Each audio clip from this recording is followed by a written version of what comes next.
not trying to be someone you're not. Yeah. Like you're just being you. And that's what's so great about it. Also, you're extremely handsome. Yeah, you look great right now. You look fantastic. Yeah, I got a haircut for this. The Broke Agent presents Over Ask Podcast. Welcome to another episode of Over Ask. Today we have this is a bit of a different episode. Not a special guest. I thought you were going to say special guest. This is a perfect. It's Robert Mack is on the program. He's our first Ironman, Eric. He's our first Ironman. He is awesome. Well, we don't actually know that for a fact. No. We have interviewed 70 other people. I'm sure maybe one of them have run an Ironman, but he's the first recent Ironman runner. Probably first. This guy's swimming with sharks. Yeah, I mean, talk about, real estate agents always go, "Oh, I'm a shark. I'm a shark." Robert, you're swimming with the sharks. Definitely swimming with the sharks, man. And you guys would be surprised how peaceful these creatures are, despite what people think. Everyone has their worldview of what a shark is, and they're just not like that. So let's just jump right into this, Robert. Once you swim with sharks, you can deal with any client. You can go on any appointment. You know how to deal with anything at this point, I would assume. Is that correct? I mean, when you think about it like that, yes, right? It's like we have this worldview of what fear is, and we tell ourselves these stories about how a client appointment's going to go, or what's going to happen if we jump into the ocean with 15 sharks that are kind of circling your boat. And we have this idea, and we usually come up with this worst case scenario. But when you actually do things that require you to break through fear, you realize it wasn't as bad or nearly as bad as what you thought it was going to be. It's the same with real estate, right? So same with door knocking, same with calling expireds. Everyone's freaked out about, oh my God, the seller is going to rip me apart. But 95% of people are great to talk to, but no one really ever gets to that point and sees that because they never get beyond their fear. Right. Yeah. I had that fear permanently as a real estate agent. Anytime I was going to inspection, anytime at open house, I always felt like I was going to get some sort of question asked that I didn't know the answer to. And that did happen a lot, but there was really nothing horrible that ever came from that. Like I remember just every time I even went to a showing, I had a horrible pit in my stomach of just some interaction I'm going to have where I'm going to get exposed for not knowing as much as I should. And that's probably just a testament to my not lack of preparation, but just doing so much other stuff too. But well, to be fair, Eric, you did have that incident where the guy took out a gun in an open house. Yeah, that's true. That was very early on too. That certainly changed my worldview.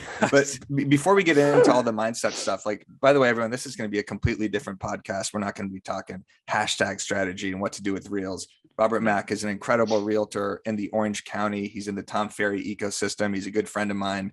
And Mac, if you could just give us a quick little background of yourself, and then we'll dive into everything you've been doing with the mindset, the adventures, and how it's affected your real estate business.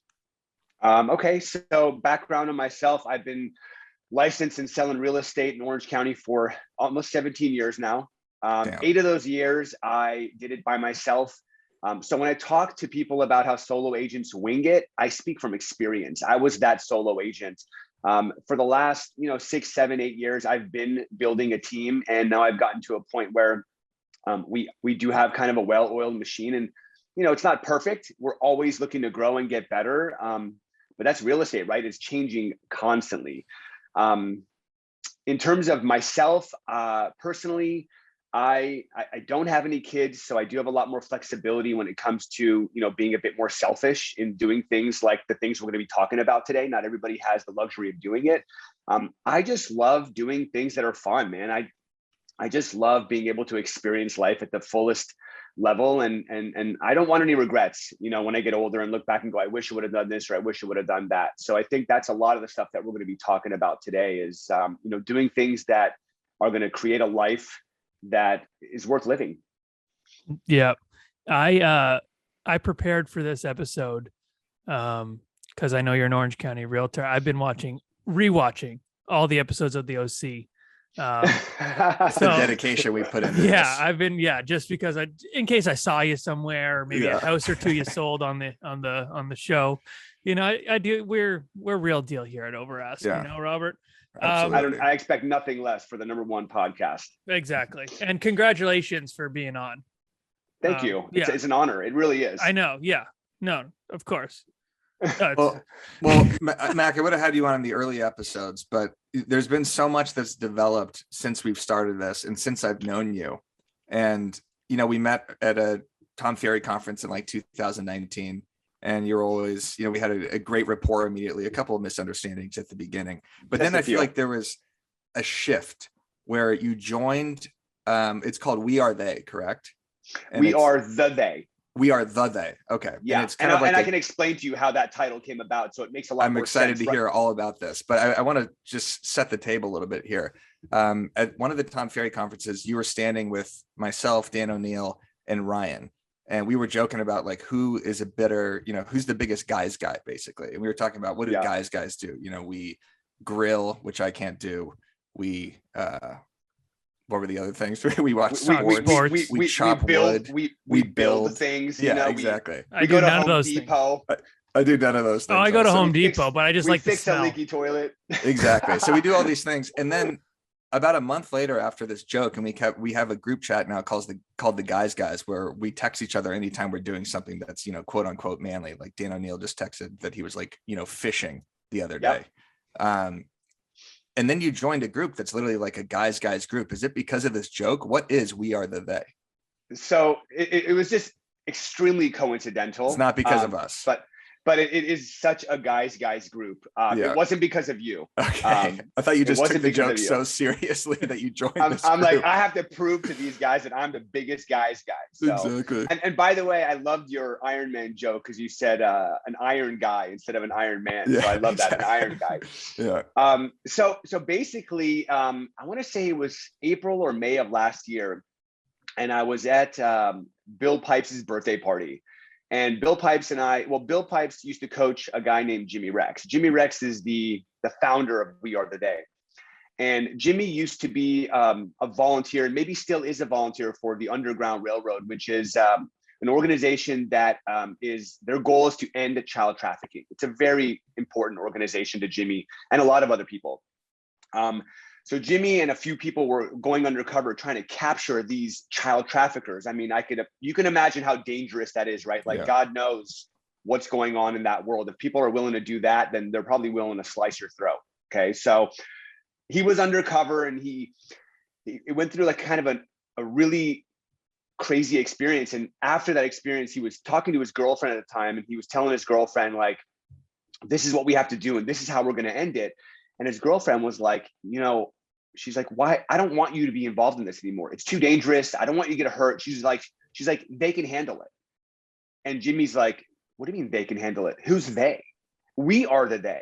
Like, if we don't do it, no one's going to do it. And that's how the concept of We Are the They came about, is no one's going to create change. If we want change in this world, if we want change in our lives, we have to take ownership and do it ourselves. We are the they, right? That's like think about it, like when you're on the freeway and somebody gets in an accident, like 99.9% of people just keep driving, right? How many people actually pull over to stop to see if this person's okay? Oh, someone else will handle it. They'll do it, right? But if everybody says they'll do it, then no one does it, then nothing ever happens.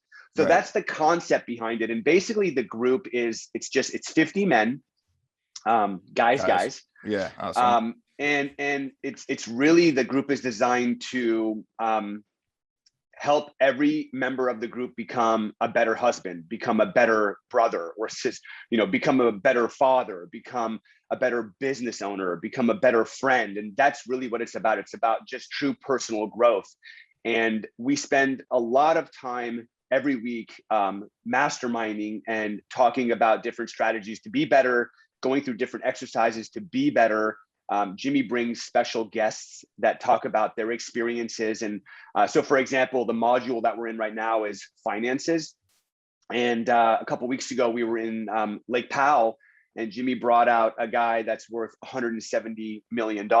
And he basically came out and was like, this is what I'm worth. This is how I started. This is my journey over the last 10 years. This is what I do. This is what I focus on. This is my daily routine. And it's like, he's exposing us. I mean, you guys know, right? Like, our net worth is directly related to our network. And so Jimmy's exposing us to these really high level people, depending on the module that we're in. so that we can learn, absorb, and grow and become the best version of ourselves. And in the middle of all that, he throws in all these like bucket list trips. For example, the swimming with the sharks, right? So I'm excited to tell you guys that the next trip is set for July 2023. It's running with the bulls in Pamplona, Spain. So that's pretty terrifying. Like right? the Chicago Bulls or real Bulls? No, like the bulls, like when you watch it on YouTube and the bull comes and snatches the guy and throws him over the fence. Like that's Johnny Knoxville style. Yeah. He's had some incidents with that. Jesus.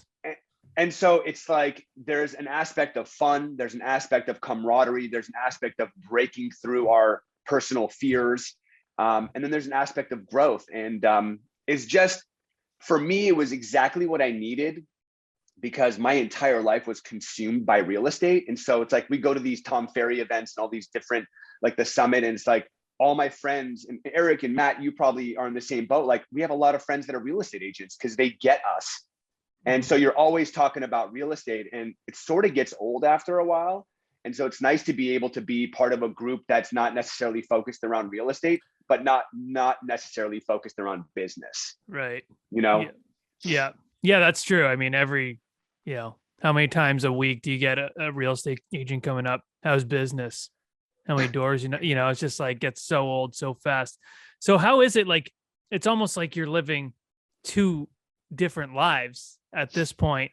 And they do kind of come back and meet each other in the middle. But like when you go do these things like swim with sharks and you're going to be running with bulls, then you come back to your everyday life. I know it sounds insane. Fucking nuts, dude.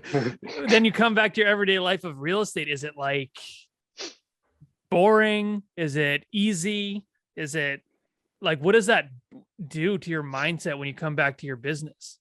It's a little bit more challenging than somebody would think. Like I kind of had, so like, for example, with the Ironman, I signed up for the Ironman in December, and I spent the next 5 months committing my life to training for it. And that was my identity. Like, that's what I did every day. I mean, I told 3 really close friends and family that I can't even go to their wedding because I had to train for the Ironman. Like, me saying yes to their wedding meant me saying no to Ironman. And I had made a commitment. I didn't want to let my peers down. And then I do the Ironman, and then I come back and I'm like depressed.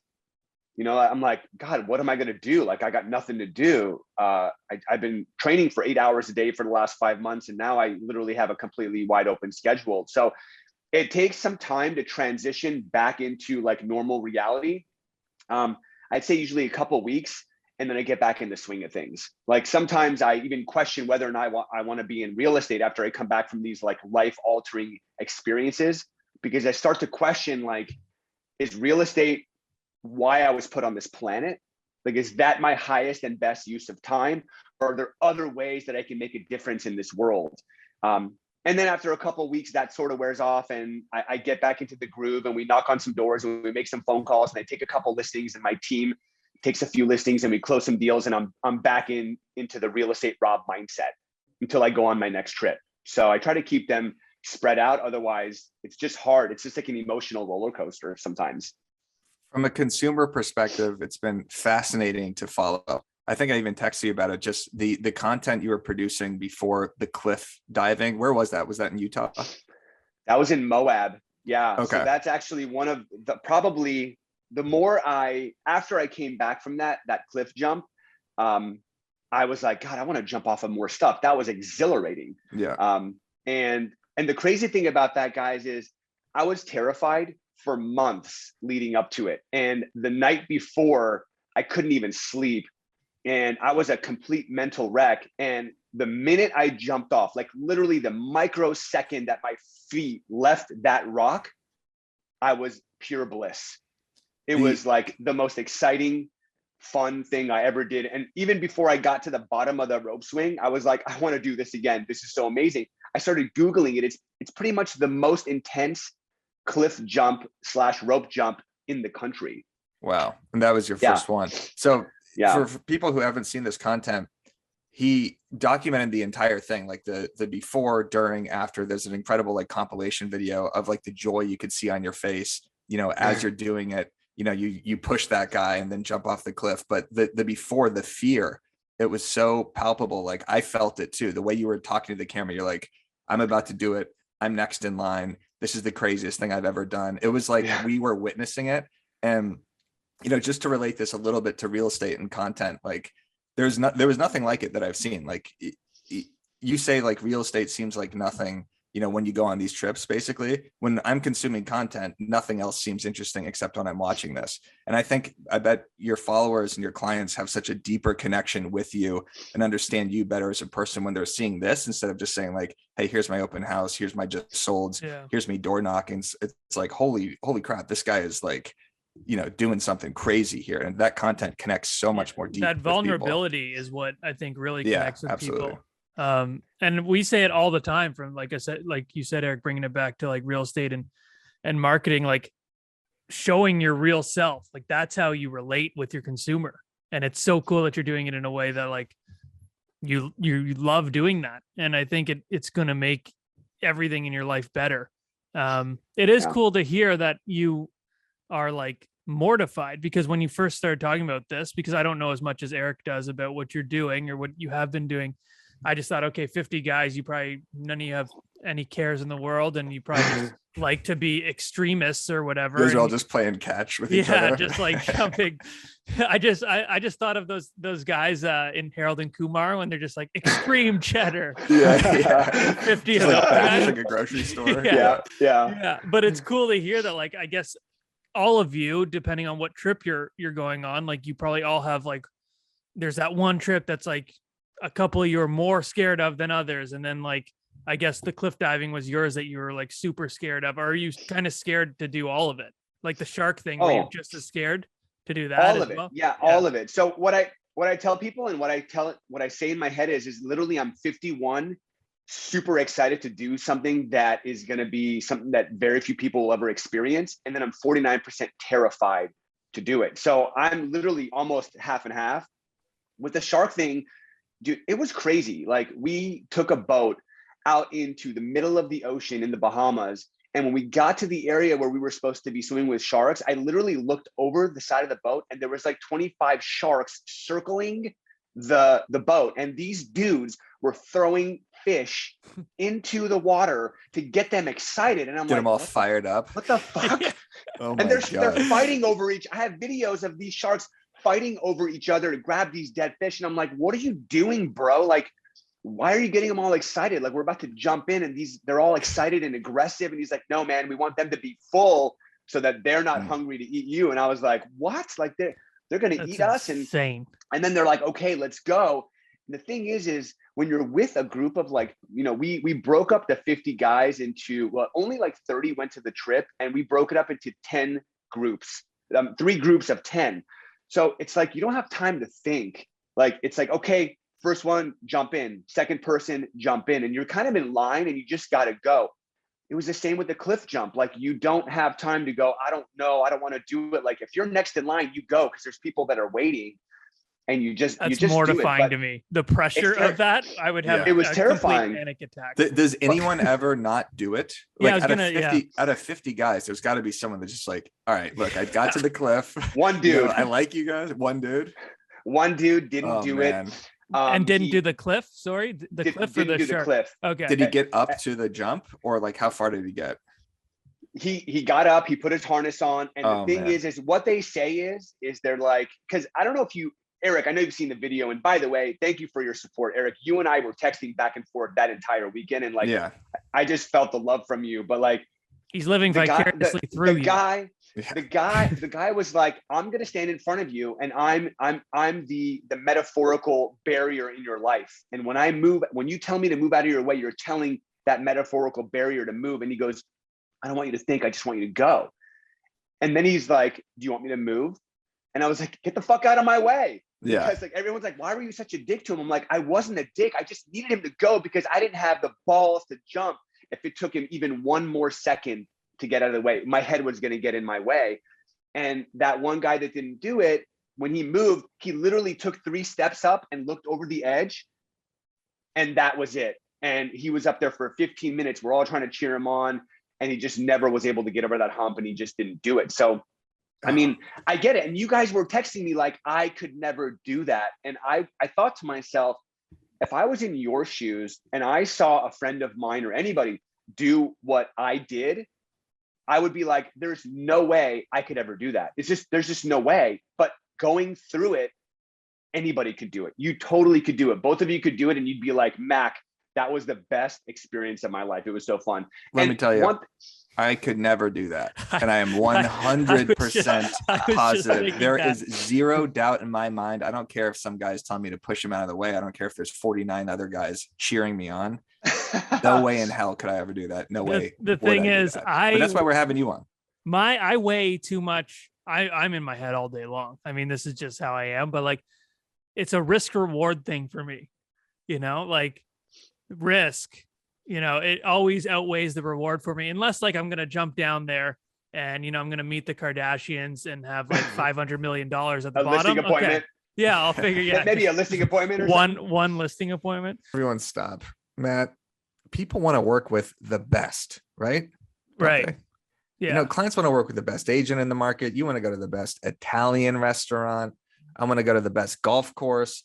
And people want to listen to the best podcast in the game, which of course is us. And agents want to use the best CRM in the business. And what is that, Matt? That's right. Well, that's BoomTown, the #1 user-rated real estate CRM. And it's so much more than a CRM, Eric. You know that?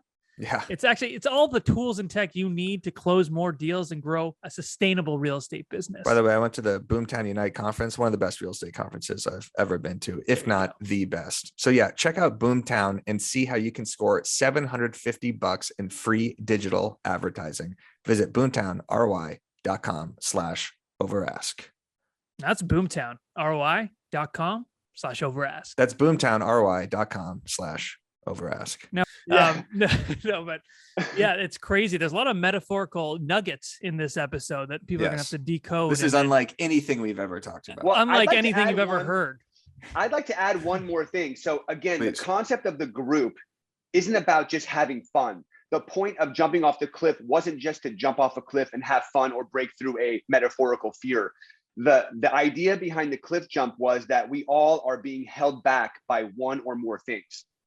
And so the exercise, we did a meditation the night before, and we did what's called hape, actually spelled RAPE, which is pretty aggressive, but pronounced hape. It's like a Brazilian tobacco that they blow into your nose that grounds you. And then you meditate and you sort of spend 30 minutes focusing on, okay, when I jump off this cliff, what am I going to leave behind? What is holding me back? And a lot of people didn't know this about me, but I smoked cigarettes for 25 years, pretty much straight. And then for the last couple of years, since vaping became so popular and vaping was so easy to like disguise, then I switched to vaping. But I was constantly taking in nicotine for 27 years. And so when I did my meditation, what was clear to me was that I needed to let go of nicotine. That was the one thing holding me back. And I was like Mr. Health and Wellness. Like I'm like, eat your greens and eat more broccoli and exercise, but I'm a closet smoker, just token on the vape. Yeah. And so that was what I decided to leave behind. So I jumped on December the 4th, 2021. And that's why I screamed, fuck nicotine. That was the anchor. And I'm happy to say that I haven't had any nicotine since then. And it's almost my 7-month anniversary. So it wasn't just jumping off a cliff and having fun. It wasn't just jumping off a cliff and breaking through a fear. I jumped off that cliff and left behind a 27-year nicotine addiction. And now I'm healthier than I've ever been in my life. And I feel liberated that I'm not tied to that stupid cigarette or that stupid vape anymore. So that's part of the growth that I experienced on that trip. Yeah. Let's get Dan O'Neill in this group. Maybe he could kick his jewel habit. Yeah. That's amazing though. I mean, because every time you do something like that, you're working out your mind. And I found that too, like, I'm usually very much in my head with a lot of things, and I have some anxiety with particular things. But once you're almost faced with that adversity that you can't change, you'll notice when you're in the middle of it, you can get through it and you're actually calmer than you think you would be. For me, at least, the lead up to things is always the most anxiety inducing. And once you're actually in the thick of it, you realize, okay, I can figure this out. And once you actually do complete the task or do what you had to do, your mind is stronger than it was before. So then when you get to the next task, you're like, well, I've done this already. So now, Right. you know, I think I could, and it does really help. So it's cool to hear that you're almost like what you said. It's not just you jumped off a cliff because you thought it was going to be fun. Like it was a lot of different things. And now you've been 7 months off nicotine, which congrats. It's my Thank you. parents both smoked my whole life. So it's, I understand how hard it is to quit. Yeah, it was challenging. And you know, the really cool thing about it, as you were talking, I had an idea. It's like, I'm also a head case, like, you know, for a lack of a better word.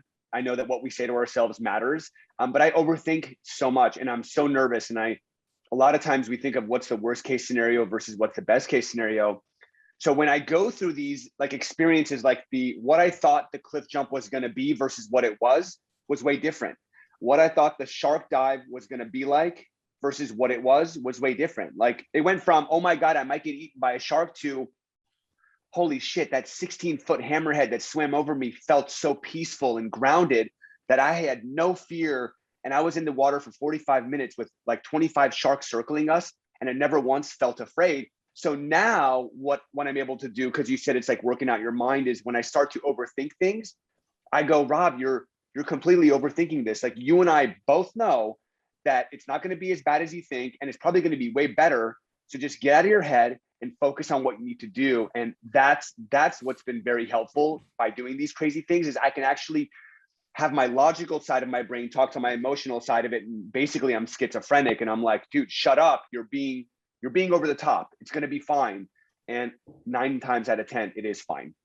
That's actually, like, I would say almost a skill to be able to do that, because so many times in my past, you get to a point where you're just like, no, I can't. And then you're just like, you're done. Right. Like, and for me, it's super weird because like the shark thing, if I was there, okay, I'd get on the boat, and then it's always like, I think something's going to happen to me. You could all go and be completely fine, but I'm going to be the one that I'm always scared that it's going to like come on the news the next day, like something that's never happened before in the history of the world. Like, oh, this guy like jumped with sharks, and then literally every shark just destroyed his face. like a feeding frenzy on Matt Leonetti. Like, breaking news I'm always on scared. BAM. Yeah, that breaking news. Like it's He's literally just ahead now. All 49 guys could go, and then I Just go floats to the and then top. they just Yeah, decide. still talking. It's just like so Good crazy. for content. Yeah. That'd be You know, fantastic content. were you guys at the summit last year with Michelle Poehler? Do you remember her? I did. No, I was there, but Eric, yeah. Okay, He was cool. there, but wasn't there. You know, yeah. what You I were mean? probably taking care of Dan when he was standing on a chair screaming like he had never Exactly. been outside his house before. No, so there was a presenter, Michelle Poehler, and she actually wrote a book called Hello Fears. And the concept of the book was she was going to do 100 scary things for the next 100 days. And what she said is most people operate in life focusing on what's the worst case scenario, and very few people ever focus on what's the best case scenario. So again, a lot of times if I'm in my head about something, and I'm just like, I see myself going down this dark path of doom and destruction, I'll stop myself, I'll catch myself, and I'll say, you know, stop thinking that way. What is the best case scenario? And then I'll start thinking like, oh, if it goes like this, then I get this, or if I get this, then that happens. And now, you know, like our thoughts change our physiology changes our energy. And then when our energy is changing, we are actually acting differently regardless of what we're doing. So it's like being able to catch myself and then logically talk to my crazy part of my brain and then change my state and change my energy. It's just, that's been the biggest game changer for me, is like, I know we're all head cases. I know we all overthink things, but like we can stop ourselves and pattern interrupt ourselves and start to focus on the better parts of what the outcome is going to be versus the worst case scenario. Like, why would you be the only one that gets eaten by all the sharks and there's 15 other people there? Like my mindset is like, dude, there's 15 people there. The chances of me getting eaten are super low because there's 14 other people there that could potentially get in the way of me and that shark, right? So it's just about your view of the world. Yeah. And the energy thing is like, I'm really big into law of attraction. Many people know this by now, but I really do think that you kind of create your future and how your energy is, that's the kind of energy you're going to get back. That's why when so many people are complaining that, you know, they don't have this, they don't have that, they need a better job, they're never going to get it if they just keep complaining. And a lot of the things that have happened to me have been like, I journal every night and like I do things like that. And I really do believe that that has a big part in what I'm doing now. And a lot of the things I've asked for and worked towards, I've now received. And it sounds crazy to people who don't believe it. Eric's looking at me like I'm a fucking. No, I'm not. No, man. I think I'm literally not looking at you like that at all. It's just my eyes moved for 1 second. That's all. He's looking at me like a hammerhead shark or something over there. My opinion is that we are destined to succeed.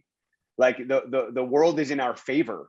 Yeah. But most of us, we repel the abundance because of our mindset. You know, like we hear it all the time. And like, for example, I don't know, you hear somebody say like, oh my God, I got nothing in my pipeline and my business is shit. Like that could completely be true.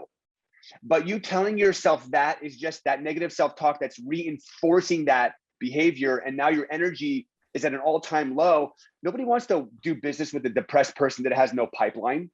Great. So it's like, hey, yeah, I got nothing going on. I got no one in my pipeline, but that's okay because today's a new day. I'm going to make some calls. I'm going to call my database. I'm going to have some great conversations and I'm going to set an appointment and I'm going to get a listing soon. Like that's just, it is what it is, right? You have to put it out there and you have to do it like that. Like you have to say it like you just said it. All right, let me make a point here real quick. He's coming in. I'm coming in. I got something just right off of what you were saying, which, you know, I'm looking into my inner self now as you're talking about this. And I'm realizing the entire like impetus behind the broke agent, the entire start behind the broke agent from 2015 was literally exactly what you said. I called it the broke agent. It was all negative thoughts. It was all anxiety. It was all, hey, I have nothing in my pipeline. I literally screenshotted open house, you know, sign-in sheets where nobody was there. I would talk about how I would cold call and door knock, and I would pray to God no one would answer the phone or open the door. And I was literally exuding negative energy for years. And I think that still has like a deep, you know, entrenched aspect of the content, because I think it's that anxiety that people find a lot of commonalities in, and it gives me that edge and humor. And I think I almost don't do what you do where I have that conversation in my head. I just go down the negative route because sometimes I'm thinking like, okay, if I start getting in this positive mindset, it might take away a little bit of the humor aspect of it. Like I think sometimes people like that, you know, satirical, you know, pessimistic viewpoint, but I want to live more like how you live for sure, where it's more positive. I don't think I exude negative energy nonstop. You I'm don't. just saying it's a lot of the content though. It depends what you're doing though. Like you're right. Comedy, you need to go down that. That's comedy. Yeah. Doesn't mean you're like exuding that in all aspects of your life. Right. This means like that content that you're creating, you're right. It is relatable. A lot of people have had zero people at an open house or door knocking, got told to fuck up, like whatever.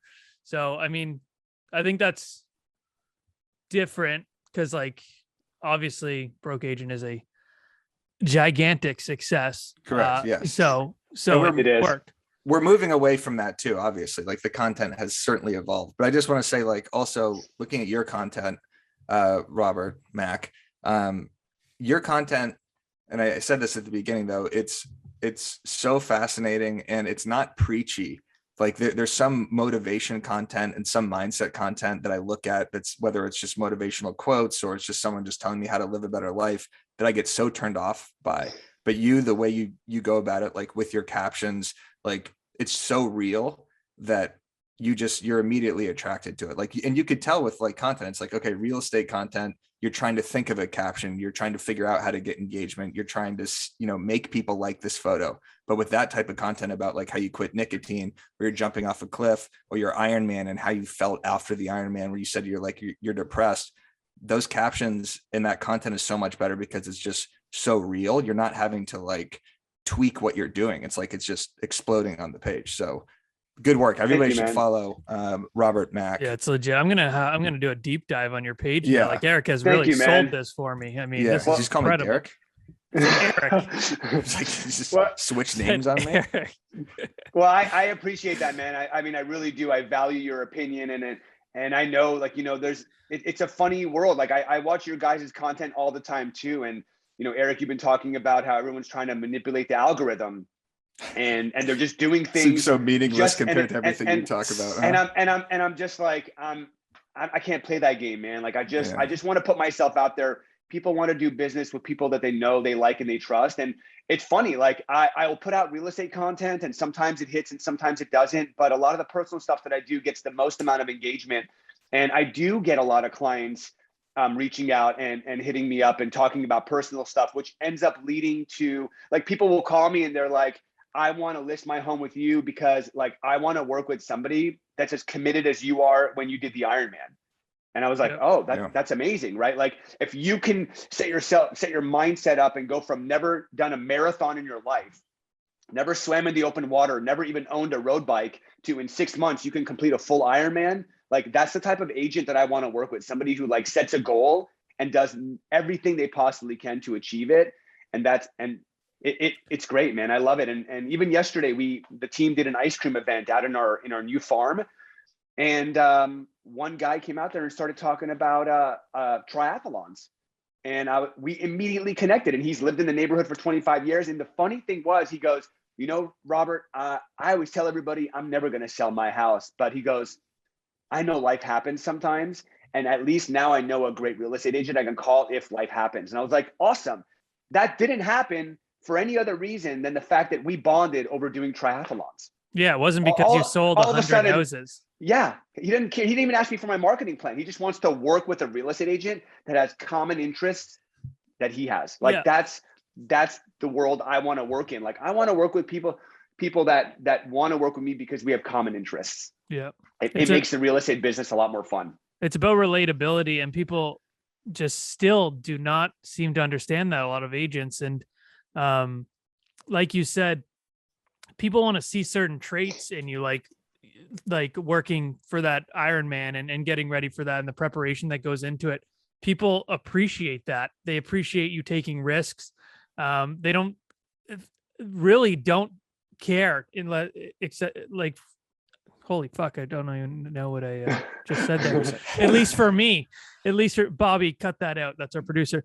At least for me, no one cares. No one cares, like, how many houses. Very rarely someone asks how many houses I sell. They want to work with me because they like me. They want to work with me because they appreciate the time I put into the marketing and the videos. I've never gotten someone message me off of just sold or, anything like that. It's always something that we're relating with. Either it's music or watches, things I like. So I totally relate with that. And like you said, the guy says he knows a great real estate agent, and he literally does not know if you're a great real estate agent. Yeah. He just because you could swim in the ocean doesn't mean you can sell a house. Totally. But he does go ahead. No, and it makes the business better, right? Like, when you work with strangers, they're grinding you on things that you don't want to talk about, right? Like, oh, will you do it for less? So-and-so will do it for less. Or what are you going to do to sell my home? Versus when there's a deeper relationship there, it's like, where do I sign? Let's get the ball rolling. And that's who I want to work with. Like, I like to work with clients that see the value in working with me and just let me do my thing. Like, don't get involved. You're just going to complicate things anyway. Yeah. Well, I'm going to compliment him one more time. Okay. And then we could wrap this up. All right. Your real estate content, you're doing some fun stuff now that's super outside the box. You and Ryan, you guys are reviewing fictional homes. You're watching movies and just commenting on it. Sometimes it's not even about real estate. You're playing Jenga.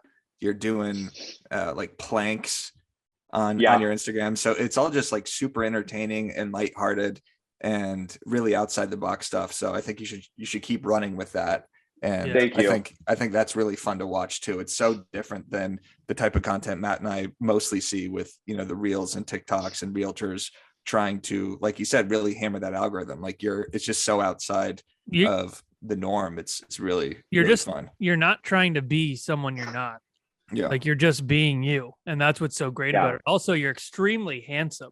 Yeah. You look great right now. You look fantastic. Yeah, I got a haircut for this. Yeah, you have like a great tan right now. Yeah. I don't know if it's from the Ironman. I noticed you're it's crazy. You're right in Newport Beach. Did you watch? I guess people from Orange County don't watch the OC, right? That's like weird. It's sort of weird, yeah. Okay, yeah, that's right where the show it's soft, is. actually. It's soft, and no one calls it the OC, do they? Well, there's Laguna we call it Beach. the I used to OC. watch that. Yeah. You call it the OC. I tell Okay. people all the time, I'm from OC. I don't say Oh. the OC. Okay. Yeah, the might be seem a little excessive, but I'm like, Right. yeah, Right. I'm from Orange County, or I'm from OC. Yeah, You know, but there's no an OC doubt is in, from there. yes, they're just like about 15. She went to high school, I believe, in Fullerton or Buena Park, one of the North Orange County cities. Oh wow. Anytime Matt and I talk to anyone on this podcast and they just say where they're from, he'll be like, "Oh yeah, the leader of Dave Matthews Band lives there." I don't know where they're from, but I know a lot. Some Yeah, like, like there's a burrito shop in San Diego where the drummer of Blink, where Travis Barker used to eat I California knew that burritos they talk at. about it in their songs though. Right. Yeah, I'm Actually, big. there's a pizza spot right behind our office that's owned by the lead singer of Sugar Ray. Oh, nice. Oh, Sugar Ray. Yeah, That's sick. yeah, we go there. We go Mark there all the time. It's McGrath. great. Mark Yeah, it's McGrath. called Sergeant Pepperoni's. Oh, it's genius. Yeah, it is. That's To genius. play off the Beatles. Is Yeah, it good? Is it good? it's bomb. It is so bomb. Okay. Yeah, Well, love there we it. go. Mark McGrath, you're welcome. Free promotion Yeah. on Sergeant Pepperoni's. That's a good name. I like that a lot. Awesome. Robert, I'm going to be honest. This episode, maybe one of my favorite episodes. Wow, man, that's And awesome. I was dude. I'm so grateful. expecting nothing. This is probably my least favorite episode, I would say. No, I knew exactly what you would bring to this. And I think the audience is really going to enjoy how different this was and how it was about mindset and not just content, but how they could be intertwined as a marketing podcast. So thank you so much for coming on. And so for the people that don't follow you, where can they follow you? So you can see all this crazy shit. Instagram is the best place. It's why Robert Mack is my handle. Yeah, and I'd love to connect. I'd love to chat. I'd love to WHY Robert Mack. Yep. And I just want to say it was an honor being on this show. I follow both of you. I think you're both hilariously funny. Matt, you've just been crushing it for a couple years. And Eric, I've just been following you forever. Even before we were friends, I was like, wow, this guy is so funny. And I love how you've taken the humor of it all, but you've created this like real engaging podcast over Ask, where you actually bring, like, I watch literally like 70% of the episodes you guys have put out, I've watched. There's massive amounts of value. Like, it's not joking around. You're not making fun of people. You're really bringing great content. We watch it and I'm like, damn, I'm going to take notes here. Like the door knocking one and stuff. Awesome stuff. So keep it going. Well, thank you. Thank you. Appreciate that. And are we frozen here? You got frozen for a second. God. I was All right, like, whatever. I was Let's like, just please end don't it. be my internet connection. Let's just Please end don't it. be my internet connection. That was a good way to end it. The episode I was just going to say, the episode you know, just leave us with explodes. one more mindful, you know, spat, but fuck it, it's over. Eric just ruins everything and it just stops recording. We could say the cliche, right? All great things happen on the other side of fear. I love that quote. There we go. Okay. Bam. Don't be afraid to do stuff. Have fun. Live life. A There we go. smooth sea never made a skilled sailor. Dude, that is one of my favorite quotes Same. of all time. In fact, we went sailing a couple months ago with, I don't know if you guys know Paul Salazar out in LA. Yeah, you invited me. Oh yeah, I invited you, Yeah. dude. It was like the mine windiest. got lost in the mail. But It was the windiest day of the year, and even That's why I didn't Paul go. was like, "Holy shit, let's get the." It was fun. So Yeah. anyway, I digress. amazing. The Broke Agent presents Over Ask Podcast.